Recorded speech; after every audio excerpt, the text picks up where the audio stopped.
Would you ever have pictured where you started from and where you are now? Do you have, do you think you ever could have imagined? I never imagined this life. I didn't even know that you could be a professional climber or skier.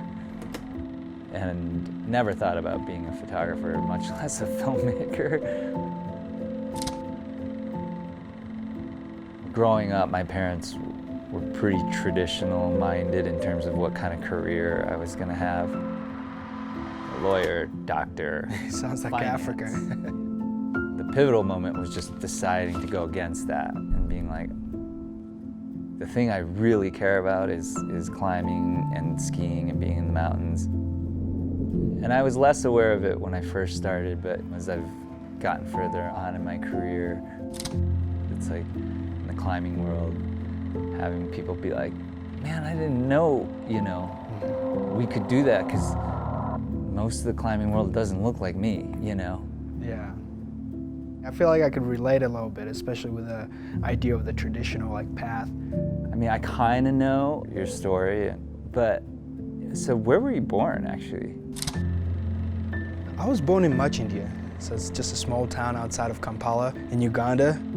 Different life, definitely a little different from Wyoming. Yeah. I'd say. What did your parents do? I didn't know where my mom was when I was young, so Right. my grandmother really played that role. She was a farmer. Every morning she would get up and go to the crops, till the land. I have to ask, how did you go from there to snowboarding? So I came to America right after 2003. Snowboarding was an after-school program that was used to rehabilitate kind of my upbringing and just normalize me into the American culture. And did you know right away, were you like, this is awesome, this is what I want? I got cold easily. Every hour I had to go put my feet on the fire. My fingers were numb, my nose was numb. But I enjoyed it, because whenever I put on this stuff, I forgot about what was happening at home. And it allowed this world of just hyper-focus.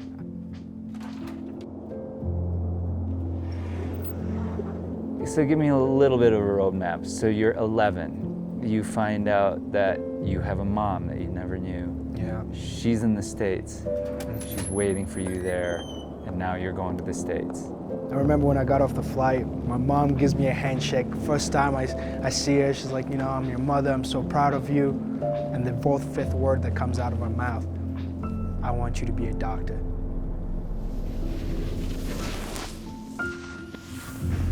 Understanding that I came from a place that does not have the opportunities that education here has to offer created this struggle as I started to really fall in love with snowboarding and start to know, okay, am I taking the right path? I told myself I want to go for the Olympics. I want to represent my country, knowing it was such a far-fetched goal that was the same in my mind as being a doctor was to my mom. Totally get that push and pull. Yeah. For the last almost 20 years, there's the filmmaking and the photography side, but my heart is still always in the mountains.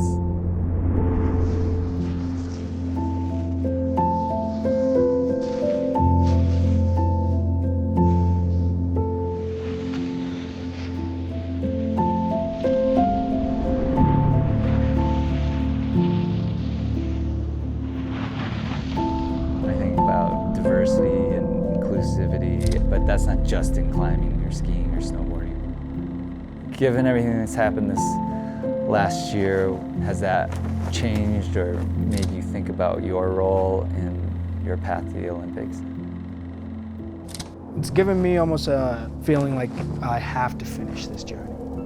It's not just me going to the Olympics, but it's every kid who was an immigrant coming from poverty thinking, can I ever, go out and access whatever activity they want to access?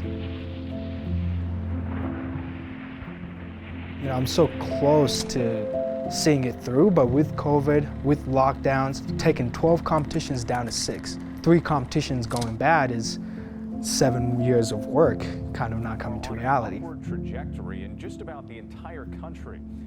That's a lot of pressure. Yeah. Pressure can be good.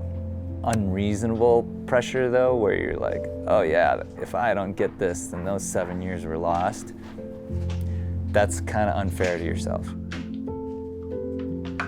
I always think that it's good to have these like really insane, outrageous, seemingly impossible goals, because you learn over time that whether or not you get there, that process it pushes you into is what really matters. You would be a first for the country of Uganda. It's almost like you have to be, to some degree, unattached to the outcome. Yeah. There's 1,000 ways that, you know, these goals that you've set could not be manifested, but whether or not you get there just by you showing up will move the needle, because people are like, oh, whoa, maybe I can do that. Yeah.